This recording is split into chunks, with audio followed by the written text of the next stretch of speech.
Today on Shop Talk, we're going to look at a 22 F150 with a Check Headlamp System message displayed in the instrument cluster. 9 miles till empty. Of course it is. So if you're not aware of it, there are 3 different headlight systems available on the 21 and up F150. The base system uses halogen bulbs for high beam and low beam. There's a low series LED system that just uses non-replaceable LED lights for high beam and low beam. And the high series headlamp system uses non-replaceable LED bulbs for high beam and low beam. It also uses a headlamp control module to adjust the low beam right to left, and if the truck is equipped with it, to auto level the headlamps. The auto leveling feature is used when a heavy payload is placed in the back of the truck or a large trailer is connected, anything that lowers the rear ride height of the truck. And as you can see, the truck we're looking at here today is equipped with the high level headlamps. Every time you cycle the key on, it auto centers and levels the headlights. We're going to start diagnosis on this today by pulling all the codes out of the vehicle, and I'm going to be using Forescan Lite for that. And it's going to take it just a minute to talk to all the modules on this vehicle, and there are quite a few on a 22 model year.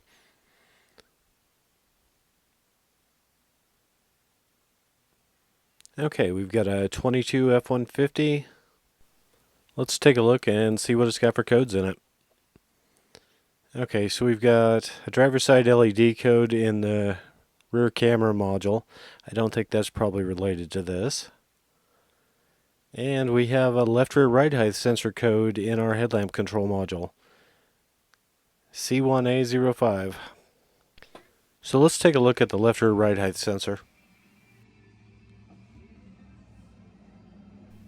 And as we can see here, the linkage arm that goes to the ride height sensor is broken. It's just made of plastic and it snapped the end off the ball, or the ball off of the linkage arm. Now this height sensor is used to calculate what the payload in the truck is, and that's available through the message center, or it can be displayed on the taillights or through your smartphone. But this sensor is also used for the leveling of the headlights, which is what's flagging our code and giving us the message on the instrument cluster. So we've got a new linkage arm here, and the only way you can currently get that arm is to order a new sensor with attaching brackets. We've got that new sensor installed on the back of the truck. Let's go see if our instrument cluster is happy. And that seems to have corrected our problem. We'll go ahead and clear the codes and the repair will be complete. If you found this helpful or interesting, please click the like button down below. I got a lot more great stuff coming up, so please subscribe. And as always, have a great day.